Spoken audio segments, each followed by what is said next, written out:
What's up? Today we're going to be diagnosing problems with your handstand by using two key exercises that are going to expose weaknesses within foundational elements of handstand training. I've enlisted the help of some very, very wonderful people: Chloe, Joe, Serena, and Kaylin.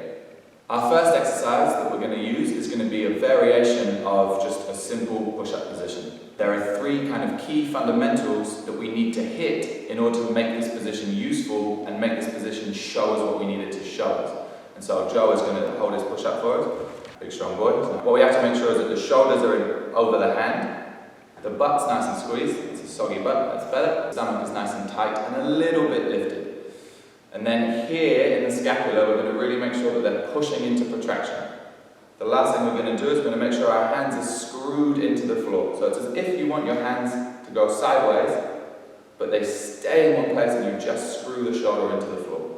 So the first exercise involves that push-up position we just found. So you're going to make that strong push-up position. And from there what we're going to do is we're going to move the shoulder forwards of the hand. If any one of these things changes, you fail. If anything changes here or in your arm, you fail because of shoulder weakness. And if anything changes in your butt or your stomach, you fail because of a kind of core, hip, butt weakness.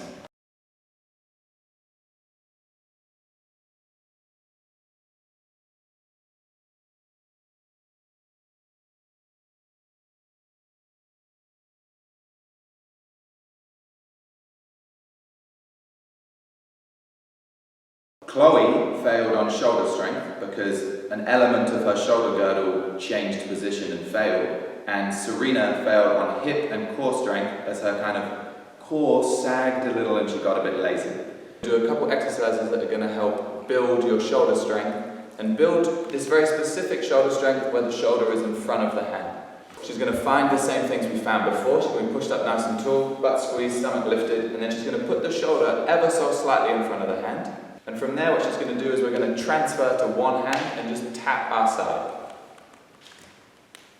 This should be very, very controlled. You should do it slowly. You shouldn't go across and then slap yourself and come back. There you go. Yeah, it needs to be controlled and it needs to be slow. And you absolutely need to have this in front of this. The second exercise we're going to use to help you strengthen the shoulders is a partner one. Again, we're going to use that same push-up position we just found. And then your partner is going to come and stand by your feet. I'm going to go down into a squat. I'm going to rest my elbows on my thighs. And I'm just going to grab Joe's ankles. I'm going to lift him up. And then from here, I'm just going to push him forwards 2 inches. And then I'm going to bring him back to push-up. 2 inches forwards, back to push-up. Yeah? Make sure you only bring them back so their shoulders are over their hands. Then when we push them forwards, we go 2 inches over their hands. If you failed in the core exercises, this one is going to be super, super, super, super useful. Is get our good push-up position. So push nice and tall, butt nice and squeezed, stomach nice and lifted. And what we're trying to do is think about decreasing the distance, shortening the distance between these 2 points. And you're going to squeeze as hard as you can, like you're trying to make a diamond. Squeeze as hard as you can for 10 seconds. You're going to go maximum effort, squeeze as hard as you can, 10 seconds, and then relax completely, go back down to the floor. And then you can do it again. Decrease the distance between your hip and your shoulder, trying to engage all of this muscle down the side. Nice, nice, nice, nice, nice, tight. Hard as you can. 10 seconds, 10 seconds, 10 seconds. Feel the shakes, feel the burn, and then relax. Diagnostic exercise number 2 is it's a handstand alignment drill, and it's going to test 2 things. It's going to test your core strength and it's going to test your shoulder mobility. So what we're going to do is we're going to lie down on our back, we're going to put our arms above our head as if we're in a handstand, and you're aiming for 3 things. You're aiming for the backs of your hands on the floor, you're aiming for your elbows to be straight, and you're aiming for your shoulders to be pushed as tall as possible. Ideally there's no gap in between your shoulder and your ear. Those 3 things we're going to keep the whole time. Next, you're going to raise your legs up to the ceiling, so they come to right in front of my face.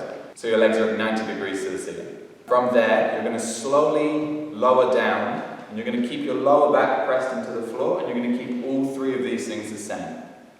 If any one of those 3 things changes, or your lower back lifts off the floor, you stop and you failed. If, like Kaylin, you manage to get all the way down to the floor, that's a pass.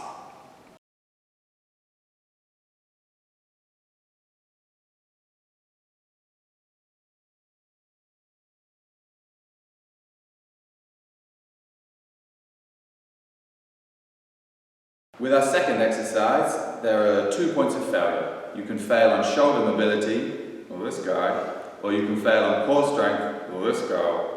If your shoulders came off the floor, or your arms bent, or your hands came off the floor, or you lost this nice position where your shoulders are touching your ears, that counts as a fail on shoulder mobility. If, as your legs lowered, your lower back came off the floor and you started to look like you were twerking, that counts as a fail on core strength. Core strength. Sort of forgot what that word was very briefly. What we're going to do is repeat the test you failed, but we're only going to go as low as you can do with good form. So Chloe failed at about 45 degrees, so she's going to bring her legs up, and then she's going to lower them just like an inch before she would fail, and we're going to hold there. Try and hold for 30 seconds, 3 sets. If you can't do this and get all the way down to the floor, this is a super useful exercise to help you get better at this handstand shape and this handstand hold. And this exercise improves quite rapidly. So if you do 3 sets, 30 seconds, every time you train, 2-3 weeks, and you'll be down at the floor. Our second exercise that we're going to use to increase the mobility of our shoulders doesn't really have a name, and I think I kind of made it up. So I wrote it down as kneeling gun robbery. We're going to take a knee, and what we're trying to have is the hand is going to be over the elbow. So what you want to do is pull this back as much as possible. From there, Joe's going to keep his stomach nice and tight, he's going to keep his butt nice and tight, and then he's going to raise his hands up to the roof like he just doesn't care, and then bring them back down. Yeah, so this only needs to go to parallel. You don't have to go lower than this. One more. Keep this nice and tight the whole time. Don't let this roll forwards. Keep this directly vertical, so when you press up, we're pressing up into our handstand position. The most challenging variation of this is that you're going to do it standing. So it's exactly the same thing, but instead of robbing a child, I'm now going to be robbing a grown man. Even more important to squeeze the butt here than kneeling. Tight stomach, arms straight up. Great, and back down. Yeah, this is so important. If as he goes up, Joe loses this tension, this is now a bad handstand shape. The whole point of these exercises is to help you achieve a better handstand position. So we're trying to mimic as much of the position as possible, and that means this. Butt nice and squeezed, stomach nice and tight, and from there we push up. This is super important. Our last exercise to help our shoulder flexibility is going to be a partner stretch. You're going to want to do it on a mat or a soft surface, because I'm going to stand on Joe's hands. So I'm going to pull his shoulders into the position we want them, so they're nice and tall. Joe's going to try and keep them there. I'm going to step very gently, very lightly on his hands. And then what I'm aiming to do is help Joe keep his ribcage down. So I'm just going to lean forwards and push down on his ribcage to help him achieve that nice, hollow, flat back position, while at the same time, kind of stretching all of this tissue here. If you really don't like your partner, you can find this big kind of chunky part here at the top of the lat. You can grab that and push down on that. 30 seconds to a minute. If you're training your handstands or you're trying to improve your shoulder flexibility, this is a great one to add into your warm-up. You have to be kind of honest with yourself, because there's no point in doing it terribly and failing at everything and being like, no, I got it, I did this. No worry, bro. So be honest with yourself, be honest about your capabilities, and be honest about where your weakness is in these exercises, because these exercises will shine a light on your weaknesses in handstand.